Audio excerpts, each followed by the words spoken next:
آج ایک غیر مسلم عیسائی ہے, غیر کسی اور ملک میں رہتا ہے, وہ مسلمانوں پہ بہت برس رہا تھا, کہہ رہا تھا بتاؤ دنیا میں سب سے زیادہ گالیاں دینے والے لوگ کون سے ہیں, کمنٹس میں بتائیے. نیچے لوگوں نے لکھا مسلمز. بتاؤ دنیا میں سب سے زیادہ لڑاکا کون ہے, نیچے لوگوں نے لکھا مسلمز. اچھا وہ خود عیسائی تھا. میں نہیں کہہ رہا سارے عیسائی ایسے ہوتے ہیں, یہاں جو عیسائی رہتے ہیں تو بہت اچھے طریقے سے رہتے ہیں, لیکن ہر طرح کے لوگ ہر جگہ ہوتے ہیں. تو کہہ رہے بتاؤ سب سے بڑے دہشت گرد کون ہیں, نیچے لکھا ہوا تھا مسلم. تو پھر اس نے عیسائیت کی تبلیغ شروع کر دی کہ دیکھو مسیحی میں کتنا یعنی کتنا برداشت ہے وغیرہ وغیرہ. تو کسی نے نیچے کمنٹس کیے ہوئے تھے بتاؤ ایک خدا کو تین کہنے والے کتنے ہیں, کون ہیں؟ صحیح ہے نا, خدا ایک ہے, اس کو تین بنانے والے کون ہیں؟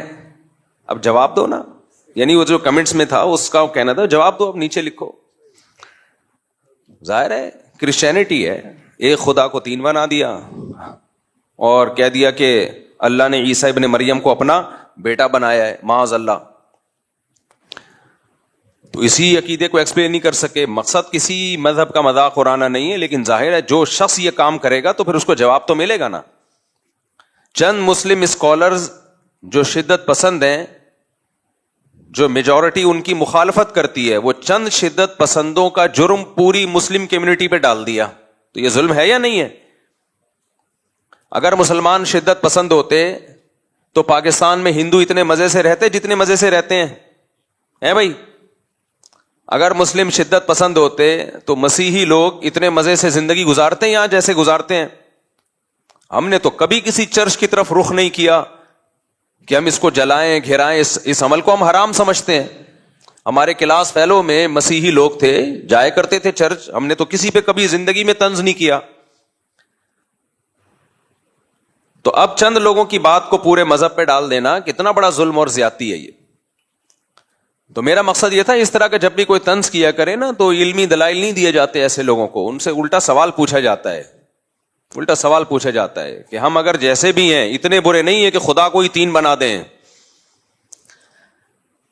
یہ زیادہ بڑا جرم ہے, شرک سے بڑا جرم اس کائنات میں کوئی ہو نہیں سکتا.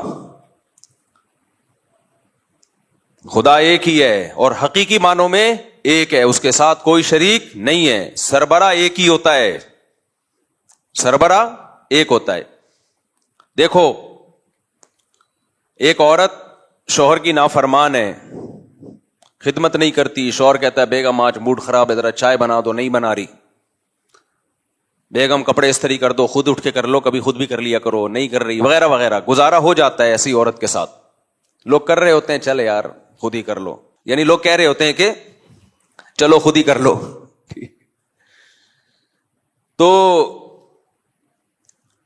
لیکن اگر بیوی یہ کہنا شروع کر دے, شوہر کا نام جمشید ہو, میں نے ستار بھائی کی جان چھوڑ دی ہے, غفار اور ستار کا پیچھا, سلیم کو بھی معاف کر دیا, اب جمشید آ گیا مارکیٹ میں, نیا نام آنا چاہیے نا. ہاں جمشید. اب بیگم نافرمانی کرتی ہے, جمشید برداشت کر رہا ہے. برداشت کرتے ہیں خاندانی لوگ, یہ چھوٹی موٹی چیزیں برداشت کرتے ہیں گھر چلانے کے لیے, بچوں کی خاطر. لیکن ایک دن بیگم نے بول دیا کہ جمشید